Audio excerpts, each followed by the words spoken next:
Well, the indexes are all down better than 1%. Conditions seem to be getting worse in the subprime market, and that's making investors nervous. Is this decline, again, the tip of the iceberg? Joining us to talk a little bit about that is Charles Gradante. He's managing principal of Hennessee Group. Thanks for joining us today. Hi, Monica. Hi. So, I mean, is this the tip of the iceberg? I mean, we saw this a couple of weeks ago. It started with the concerns out of China and some of the emerging markets.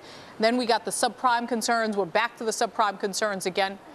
I think we've seen most of it, although there could be some more shoes to drop in the hedge fund world, where we see some mortgage-backed hedge fund managers with CDOs wrapped around subprime mortgages with leverage. So we're watching that closely. Yeah, I wanted to ask you about that because I know that you're very watching the hedge funds. How closely are the hedge funds connected to the subprime situation? You're saying that another shoe could drop. How likely is that? Well, typically a mortgage-backed manager will have a diversified portfolio of mortgage-backed loans going from subprime all the way up to AAA, and they'll be hedged in varying degrees. But the subprime area was so lucrative that if there was going to be a hiccup in the hedge fund world, it'll be a manager that over-concentrated on the subprime lending area with the CDOs and levered it. And we haven't seen anything of that sort yet.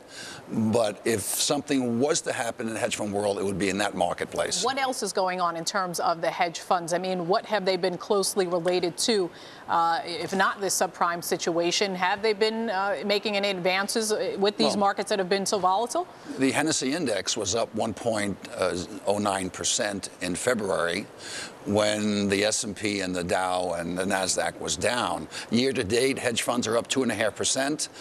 The Dow is down 1.5%. So hedge funds are showing that they can hold their own in down markets. They were up about 1% going into the February 27th crash, and their hedges kicked in when the market collapsed, and they were flat for the rest of the month, and the end of the month up 1%. And that's what hedge funding is all about. Let me get your sense about it. Last time you were on, you were looking for a correction. Yeah. I mean, we didn't quite get the 10% correction, but are we going to get that? Well, let's look at it this way. From July of last year until recently, we went from 10,008 on the Dow to 12,008. That's 2,000 points. A 10% correction. Well, let me just put it this way. I think we're going back to 11.8. I think we're going to test the 200-day moving average. Now, people shouldn't be running and starting to sell everything. I think this is a healthy thing. Whenever you have a 2,000-point move in a little over 6, 7, 8 months, taking back 50% of that move is a good thing.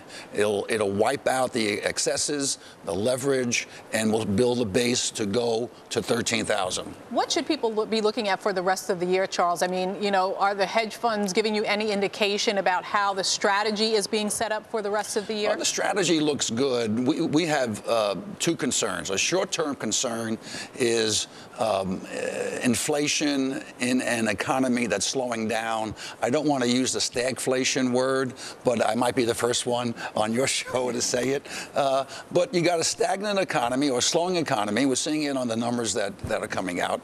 And you have some inflationary forces. We have unit labor costs going up, productivity coming down, and everybody I know that's shopping in the grocery store or buying insurance policies or buying homes or buying cars, well, except for cars, they're all seeing inflationary prices. And this is global. If you go to Europe, you have inflation in real estate and stock market. If you go to Asia, you have inflation in the real estate and stock market. So short term, we're concerned about that. Long term, we're concerned about the Chinese banking situation.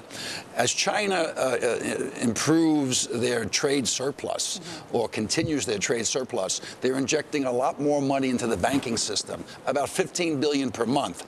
And that $15 billion per month is supporting businesses that I feel many of which would not survive in a free economy. So the government is holding up those businesses, and at some point in time, that's going to come home to roost, and that will have a global effect. It's not near term, it's a long-term projection, and that's how the Hennessee Group feels about the situation. All right, and that's something we'll talk more about in the coming months. Thanks so much, Charles. Appreciate it. Well, just ahead on Market Movers, the problem in subprime could go beyond New Century and accredited home lenders. It's affecting the rating agencies as well. Those stocks have gotten pummeled lately. We'll have details when we return.